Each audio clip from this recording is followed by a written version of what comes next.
আসসালামু আলাইকুম, এসকে কুকে স্বাগতম। আমি প্রথমে ভেজে নিচ্ছি অন স্ক্রিনে। প্রথমে বেরেস্তাগুলো ভেজে নিয়েছি এবং আলুগুলো ভেজে নিচ্ছি। আলু আর বেরেস্তাগুলো ভাজা থাকলে আসলে তেহারি রান্না করতে খুবই সহজ হয়। আজকে আমি মজাদার বিরিয়ানি বা তেহারি যেটাই বলেন, প্রায় কাছাকাছি দুইটা তো বিরিয়ানি রান্না করছি। প্রথমে আমি একটি হাঁড়িতে তেল এবং পেঁয়াজ ভেজে নিচ্ছি। প্রথমে তো বেরেস্তা করেই রেখেছি, এখন আলাদা করে যে পেঁয়াজটা আমি মাংসটাকে কষাবো সেটার জন্য করে নিচ্ছি। তো এক একদিন এক এক প্রসেসে রান্না করে, আমি আসলে এই প্রসেসটাই ইউজ করি বেশি। তো আমি এখানে রাঁধুনি বিরিয়ানি মশলাটা ইউজ করব, ঘরে বানানো মশলা না। আমার কাছে এই মশলাটাই কেন জানি ভালো লাগে, এটার ফ্লেভারটা খুবই জোস। তো আদা, রসুন, পেঁয়াজ সব কিছু দিয়ে আমি মশলাটা দিয়ে কষিয়ে তারপর আমি মাংসটা কেটে রেখেছি ছোটো ছোটো পিস করে, সেই মাংসটা আমি দিয়ে দিয়েছি। এখানে আমি 2 কেজি চাউলের বিরিয়ানি রান্না করব, তার জন্য আমি পরিমাণ মতন 2 কেজি চাল, আমরা অ্যাকচুয়ালি 2.5 বা 3 কেজি মাংস নিলে আমার মনে হয় এনাফ। তো আমার রান্নাটার মাংসটা প্রায় কষানোর শেষের দিকে আমি লবণ দিতে ভুলে গিয়েছিলাম। মনে হলো যে আমি লবণটা দেইনি, তাই আমি লবণ দিয়ে নিলাম। তারপর নাড়াচাড়া করে যখন মাংসটা দেখব আমি পুরোপুরি কষে গেছে, আমি কিন্তু এখানে এক্সট্রা কোনো পানি ইউজ করি নাই। এখানে যে পানিটা উঠেছে সেই পানিটা আমি এখানে ইউজ করেছি। তারপর আমি এখানে পোলাওর চালটা দিয়ে দিচ্ছি। আমি এখানে চাষি চিনি গুঁড়া চালটা ইউজ করেছি। তো কোনো ব্র্যান্ডের প্রমোট করার জন্য নয়, অ্যাকচুয়ালি আমি যেটা পছন্দ করি আমি সেটাই বলছি। চালটা দিয়ে দেওয়ার পর আমি ভালোভাবে দুটো মিক্স করে নিব। তো আমার চ্যানেলে যারা নতুন আছেন প্লিজ চ্যানেলটি লাইক, কমেন্টস এবং সাবস্ক্রাইব করে দিবেন।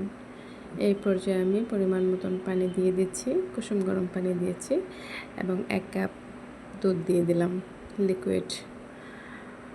তারপর বাকি একটু মশলা রেখেছিলাম, সেই মশলাটাও আমি অ্যাড করে দিলাম এটার সাথে। আমি ঢাকা দিয়ে দিয়েছি। এদিকে সবার নাকি একটু ক্ষুধা পেয়ে গেছে, তাই আমি মাঝখান দিয়ে একটু ব্রেক নিয়ে ওইদিকে বিরিয়ানিটা হচ্ছে আর আমি এদিকে একটু আনারস কেটে নিচ্ছি আমার এবং ভাগ্নি ভাতিজির জন্যে। আনারসটা আমার ভালোই লাগে, কিন্তু বেশি খেতে পারি না, কেন জানি খেতে গেলে মুখটা ছিলে যায়। তো আপনারা যারা বেশি বেশি আনারস খেতে পারবেন আমাকে কমেন্টস করে জানাবেন, যাদের অনেক বেশি পছন্দ। ফলের মধ্যে অনেক ফলই তো এক একজনের এক একটা পছন্দ, হয়তো আনারসটা খার বেশি পছন্দ, সেটা আমাকে জানাবেন। আনারসটা অনেক উপকার, জ্বর টর হলে অনেকে সাজেস্ট করে আনারসটা খাওয়ার জন্য, তো সেই জন্য আনারসটা অনেক ক্ষেত্রে খাওয়া হয়, কিন্তু আমার কাছে এমনিতেই ভালো লাগে। তো আনারসটা মাঝে মাঝেই নিয়ে এসে আমি খাই।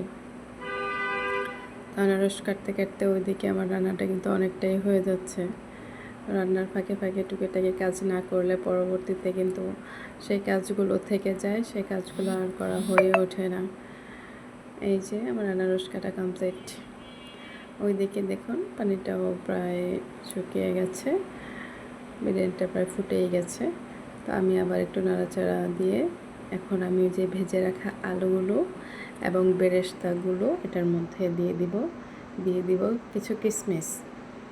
তারপর আমি এটা ভালো করে আবার একসাথে প্রপারলি মিক্স করে নিব।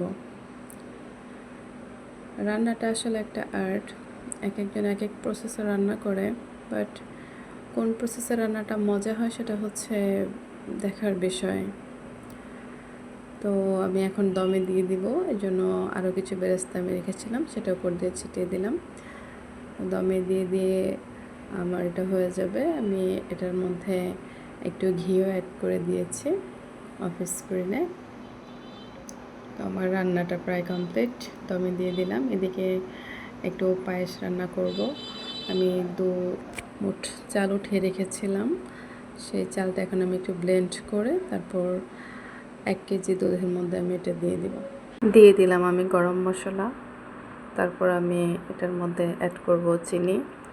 যারা যারা যে পরিমাণ মিষ্টি পছন্দ করেন তারা তাদের মেজারমেন্ট অনুযায়ী চিনিটা অ্যাড করবেন। অনেকে পায়েস সেমাই এগুলোর মধ্যে কিন্তু লবণ খায় না, কিন্তু আমি কিন্তু লবণ খাই, এই জন্য আমি একটু লবণ অ্যাড করে দিচ্ছি, কারণ লবণটা দিলে কিন্তু মিষ্টিটা পারফেক্ট হয়। এবং অ্যাট লাস্ট আমি কিশমিশ দিয়ে দিয়েছি। আমার রান্নাটা ওকে ডান। সো যারা যারা আমার সাথে তখন ভিডিওটিতে ছিলেন শেয়ার করবেন এবং